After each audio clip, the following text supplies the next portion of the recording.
Your 401k just fell out of a coconut tree. Recession fears are mounting after the Dow took a dive, tumbling 1,000 points at the closing.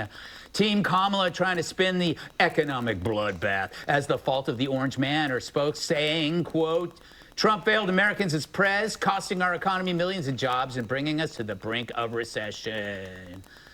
But Donald sums it up better, asking Americans if they'd rather have Trump cash or Kamala crash. If Harris' past statements on the economy are any indication, we are screwed. Bread costs more, the gas costs more. And we have to understand what that means. That's about the cost of living going up. That's about having to stress and stretch limited resources. That's about a source of stress for families that is not only economic, but is on a daily level, something that is a heavy weight to carry. It is. She's not drunk. Jesse? And today's economic carnage might just be an appetizer to what a President Harris could unleash. Trump is giving America its fair warning. Kamala, the California socialist, you know, she destroyed San Francisco. Then she destroyed the whole state. Her policies of open borders and double-digit inflation, inflation like we've never seen before. It's destroying middle-income families, working families, all families. We're going to evict this radical and incompetent administration from the White House. They're destroying our country. We're going to save our country. All right, Katie. So Harold in the previous block made a good point. That they should be asking Kamala Harris to explain things. Yes, I did hear him say that. And I think that is actually something that the debate moderators won't do. But yeah. She cannot explain the economy, but she can blame Trump for it. Somebody has to ask her, why do you think Trump's to blame? He's not president. Why? Tell us why. Well, they're trying to do the anybody but Trump thing, and that's why they should push her into office. But let's rewind the clock a little bit. A year ago this summer, GDP dropped below 2%, which used to be one of the definitions of a recession. The White House went to the podium with Karine Jean-Pierre and said, no, we're not in a recession. We're redefining the term recession. Wikipedia then followed suit and did the same. So this has been coming. A lot of these factors have been in the works for a while in terms of the overspending by the government, inflation, lack of spending from consumers. And so now we're seeing this crash on Wall Street and a correction happening. You're seeing Kamala Harris try to distance herself from Bidenomics while also taking advantage of it as success. So if you go to the White House website and you search Bidenomics, it says the Biden-Harris administration. Mm-hmm. So she is responsible, and they particularly branded it so she could take credit for the lead up to what we're seeing today and what we're going to be seeing over the course of the next couple of months.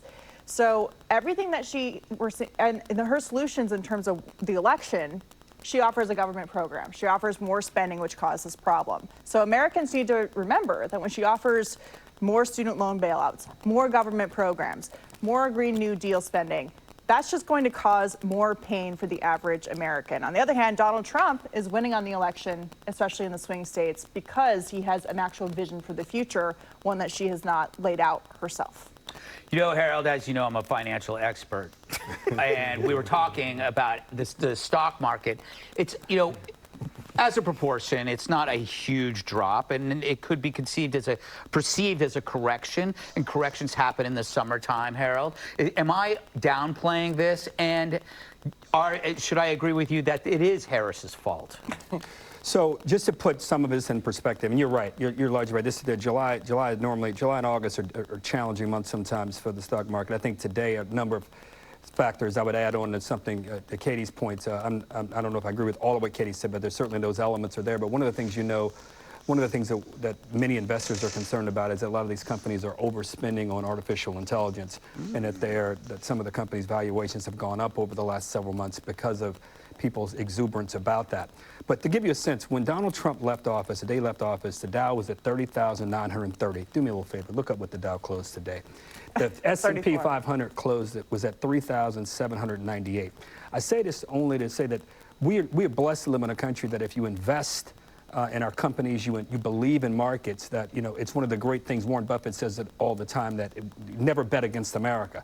So the economy has certainly grown. The stock market has grown. Now, the question becomes, I think, for presidential candidates in this election is, how much of a correlation is there between the growth of the stock market, the S&P and the Dow, NASDAQ, and all of those barometers, and what everyday Americans are doing? Is your 401k better?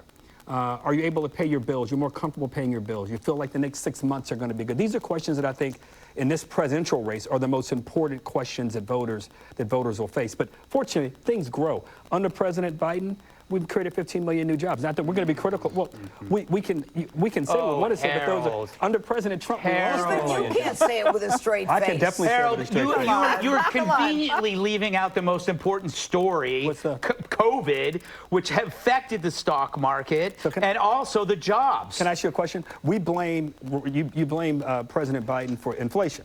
Now, it would be stupid of me to blame President Trump for COVID because it happened on his watch. I wouldn't be that stupid to do that. I think that COVID happened, and he tried his hardest to deal with it, and inflation happened because of COVID, and President Biden has tried his hard to combat that. No, he hasn't, though. He's spent trillions of dollars. The first $3 trillion was spent by the first $3 trillion was spent under the Trump. Inflation Reduction Act, Harold. I am. That was just trillions of new spending, And the they changed the American name of it. Rescue Plan. But the first $3 trillion under Trump was fine. I just want to make sure I get They that all right. had Look at to the spend a ton of graph. money. If you look at But the he didn't graph have to of when spend that inflation went much. up. Do you know that if Trump had not done that spending plan, what would he have been called by the Democrats?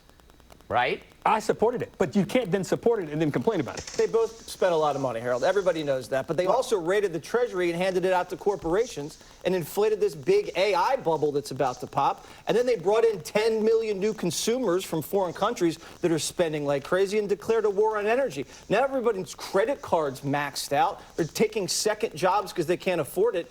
And if Bidenomics blows up before the election, that is like an Olympic gymnast falling off the beam. The stakes are that high, Harold. Wow. There is no daylight between Kamala and Joe Biden on the economy. She can't talk about it. She's an economic illiterate that's just controlled by the donors. She doesn't know what she's talking about.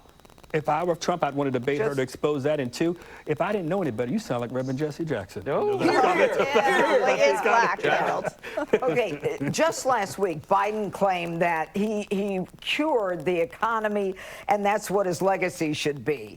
And even Kamala talks about the fact that Bidenomics is working. Bidenomics is working. I've got it at 23, July, August, 23. Bidenomics is working.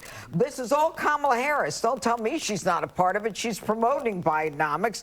And when they asked her whether or not Biden's spending, and by the way, she broke the tie vote with the American Rescue Plan, and within 1 month, the inflation went up. I think it was 1.4%. Oh, it was under 3 for 111 months straight.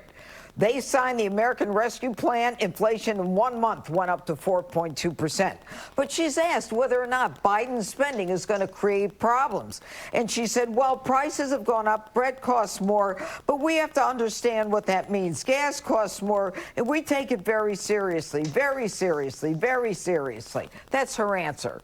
Okay? And at the end of the day, what they want to do, they want to double the capital gains tax. They want to re-regulate everything that Trump deregulated. And she wants to tax unrealized capital gains. I mean, forget it. They don't have anything to do with a successful economy, and that's why people don't trust them. Can I say one more thing quickly? Quickly. Donald Trump just went and spoke at a huge crypto conference. Right. I would love Kamala Harris to A, state her position on crypto, or B, explain what it is. For the record, he was against crypto when he was in office, and Well, he he's changed his not mind. We anymore. gave him the space to change it. Well, at least he knows what it is. Well, that's different than fracking. I mean, you're either an environmentalist who is against it, or, you support the people in Pennsylvania. Let me write that down so I Yeah. make sure I understand. Trump understands crypto. Biden lives in a crypto.